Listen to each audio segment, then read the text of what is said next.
Today's computers are so amazing that we fail to notice how terrible they really are. I'd like to talk to you today about this problem and how we can fix it with neuroscience. First, I'd like to take you back to a frosty night in Harlem in 2011 that had a profound impact on me. I was sitting in a dive bar outside of Columbia University where I had studied computer science and neuroscience, and I was having this great conversation with a fellow student about the power of holograms to one day replace computers. And just as we were getting to the best part of the conversation, of course, his phone lights up.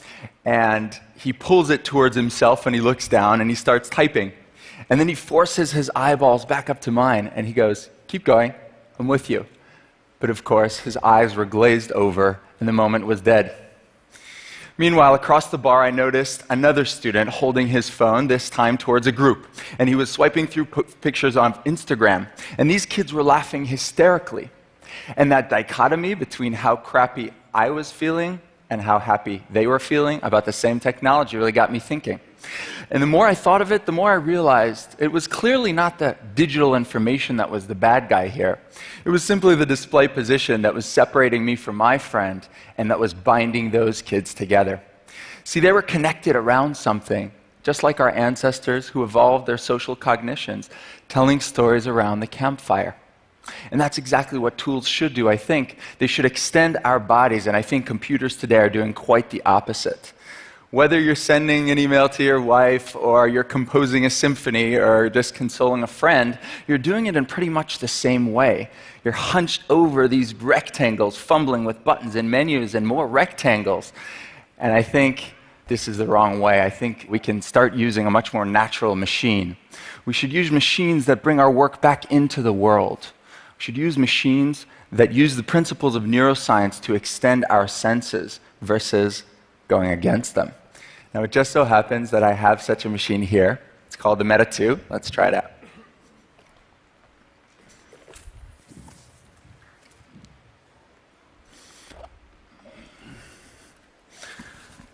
Now, in front of me right now, I can see the audience, and I can see my very hands. And in 3, 2, 1, we're going to see an immersive hologram appear, a very realistic hologram appear in front of me of our very glasses that I'm wearing on my head right now. And of course, this could be anything that we're shopping for or learning from. And I can use my hands to very nicely kind of move it around with fine control. And I think Iron Man would be proud. We're going to come back to this in just a bit. Thank you. Now, if you're anything like me, your mind is already reeling with the possibilities of what we can do with this kind of technology, so let's look at a few. My mom is an architect, so naturally the first thing I imagined was laying out a building in 3D space instead of having to use these 2D floor plans. She's actually touching graphics right now and selecting an interior decor. This was all shot through a GoPro, through our very glasses. And this next use case is very personal to me. It's Professor Adam Ghazali's Glass Brain project, courtesy of UCSF. And as a neuroscience student, I would always fantasize about the ability to learn and memorize these complex brain structures with a natural machine where I could touch and play with the various brain structures. Now, what you're seeing is called augmented reality. But to me, it's part of a much more important story. A story of how we can begin to extend our bodies with digital devices instead of the other way around. Now, in the next few years, humanity is going to go through a shift, I think.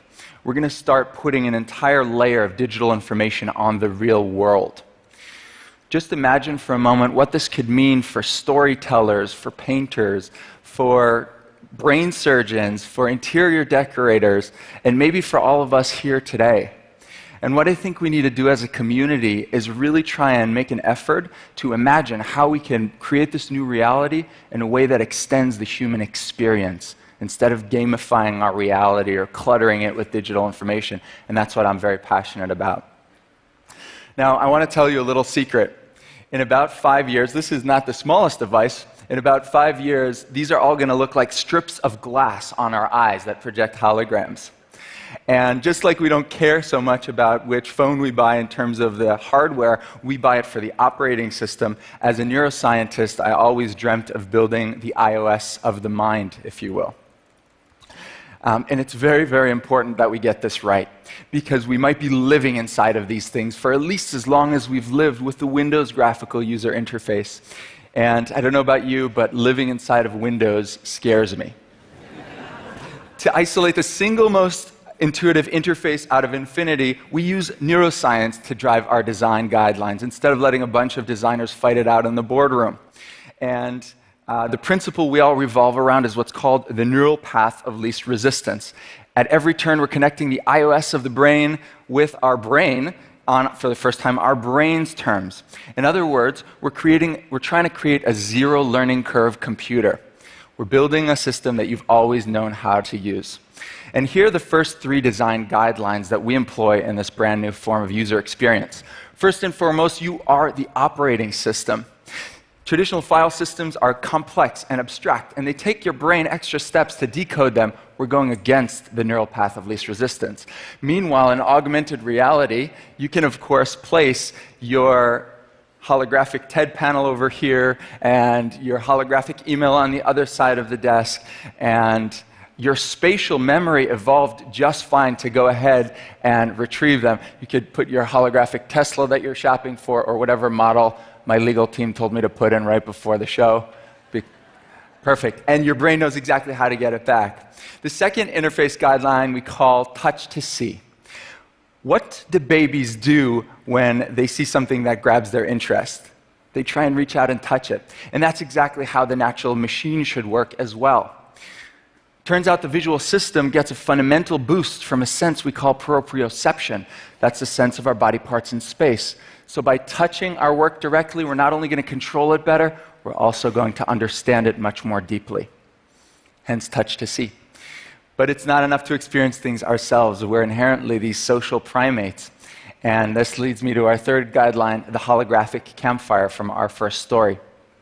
Our mirror neuron subsystem suggests that we can connect with each other and with our work much better if we can see each other's faces and hands in 3D. So if you look at the video behind me, you can see 2 meta users playing around with the same hologram, making eye contact, connected around this thing instead of being distracted by external devices. Let's go ahead and try this again with neuroscience in mind. So again, our favorite interface, the iOS of the mind. I'm going to now take a step further and go ahead and grab this pair of glasses and leave it right here by the desk. I'm now with you. I'm in the moment. We're connecting. My spatial memory kicks in, and I could go ahead and grab it and bring it right back here, reminding me that I am the operating system. And now my proprioception is working, and I could go ahead and explode these glasses into 1,000 parts and touch the very sensor that is currently scanning my hand. But it's not enough to see things alone, so in a second, my co-founder Ray is going to make a 3D call. Ray? Hey Ray, how's it going? Guys, I could see this guy in front of me in full 3D, and he's photorealistic. Thank you. My mirror neuron subsystem suggests that this is going to replace phones in not too long. Ray, how's it going? Great, we're live today. Ray, give the crowd a gift of the holographic brain we saw from the video earlier. Guys, this is not only going to change phones, it's also going to change the way we collaborate. Thank you so much. Thanks, Ray. You're welcome.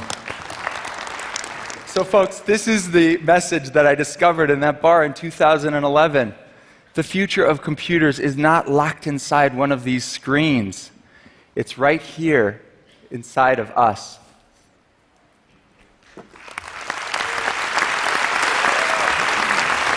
So if there's one idea that I can leave you with here today, it's that the natural machine is not some figment of the future. It's right here in 2016, which is why all 100 of us at Meta, including the administrative staff, the executives, the designers, the engineers, before TED 2017, we're all going to be throwing away our external monitors and replacing them with a truly and profoundly more natural machine. Thank you very much. Thanks. Thank you. Appreciate it. Thanks. Thanks, guys. Wow. Thank you. Thank Hey, you. Yeah. So help me out on one thing, because there have been a few augmented reality demos shown over the last year or so out there. And there's sometimes a debate among technologists about, are we really seeing the real thing on screen? There's this issue of field of view, that somehow the technology is showing a broader view than you would actually see wearing the glasses. Right. So were we seeing the real deal there? Absolutely the real deal. Not only that, we took extra measures to shoot it with a GoPro through the actual lens in the various videos that you've seen here. We want to kind of try and simulate the experience for the world that we're actually seeing through the glasses and not cutting any corners. Thank you so much Thanks for so showing much, us man. that. I Thank you, appreciate Karen. that.